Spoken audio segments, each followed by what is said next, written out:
Hey guys, welcome to this episode of The Rachel Cruze Show. So today we're going to talk about why your budget is a mess, aka how to get your budget back in order when you let it go, or maybe it's just been really tight lately and you're like, oh, I need some breathing room. The categories are out of whack. Listen, we're going to rein it in and look at your budget because a lot of these things consistently work for everyone's budget, regardless of where you are. So first up, look at your budget categories and practice, or I challenge you to eliminate all of the ones that are wants versus needs. Or even just say, hey, let's put your needs up here in the budget and then all your wants down below. And then be able to see, oh man, there's a lot of wants. Lifestyle creep is a real thing. We talk about this, and it is so easy to continue to spend money on things that are convenient, but not 100% necessary. Like another tube of lip gloss that you bought, but you have 5 others as well, like the same color. So we look and we're like, man, we spend a lot of money on wants, because really your needs is what we call your 4 walls, which is food, shelter, utilities, and transportation.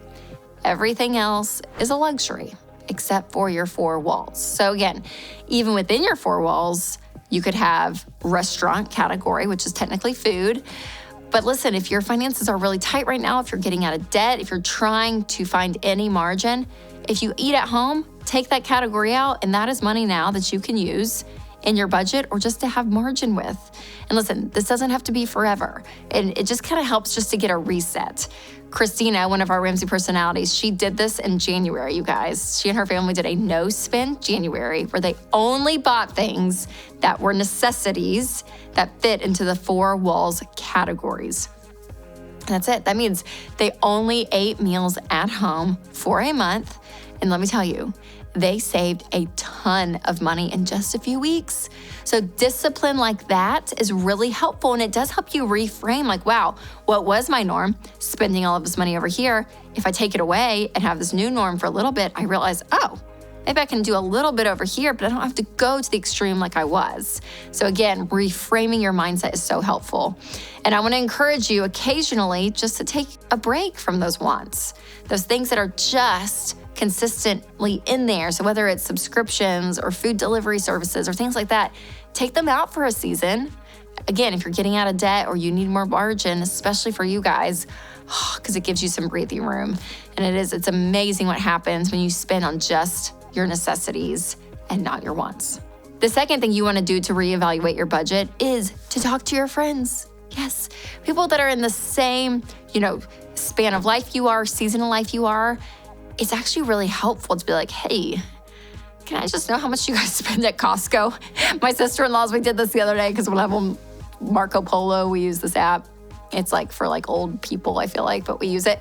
Yeah, and they were like, can we just ask everyone, like, how much is everyone spending at Costco? Because it feels crazy. So there's just a level of like, okay, wow, okay, let's just see where we're at because we all have 3 kids and like all the things. So it's just helpful to talk about it. Now that may panic some of you, but if you have a friend that is good with money and that is helpful, sometimes it's nice just to kind of share like, am I crazy? Am I off here?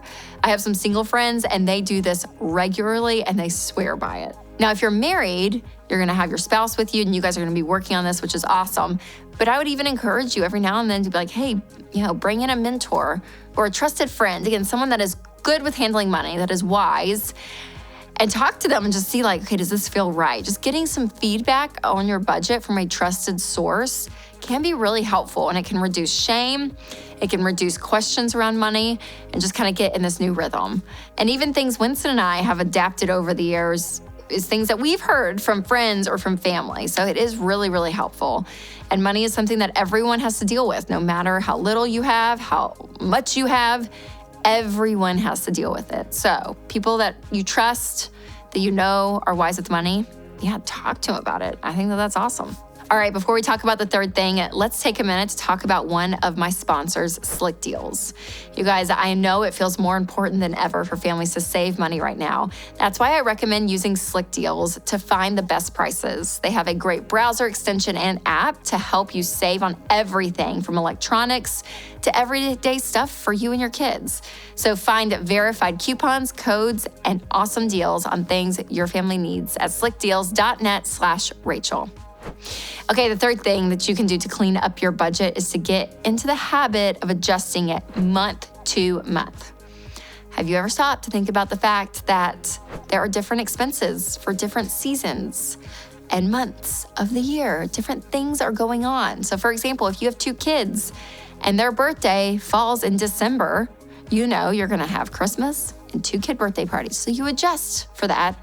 And then come January, you don't need those categories anymore.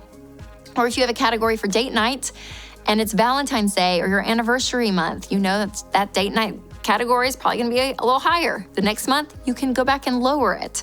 So this kind of takes some practice to get a hang of it, but Winston and I, we do this all the time. And if it's helpful, what we do is we have our set expenses, and then underneath at the very bottom is our month-to-month expenses of things that just come up, right? Like if there's camp money due for the kids, if I applied, for them to go to camp, to insurance that comes, 4 times a year, whatever it is. So then we go to the next month to plan next month's budget. We look at those categories at the bottom, and we're able just to eliminate them because we don't need them for that month, and then add in other categories for that month if we need them. So it's just helpful to stay organized. It takes us 5 minutes, but it's helped us out a lot.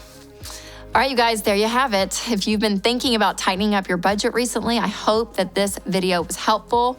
And if you have not downloaded EveryDollar, our budgeting app, I would do that because, again, it's always helpful to see things in front of you visually. And EveryDollar connects to your bank, so it helps you track transactions throughout the month to make sure your budget is on track. And these are just small things that you can do. The things in this video we talked about, man, that you can adjust and find margins so quickly. So make sure to share this episode with your budgeting friend out there. And remember to take control of your money and create a life you love.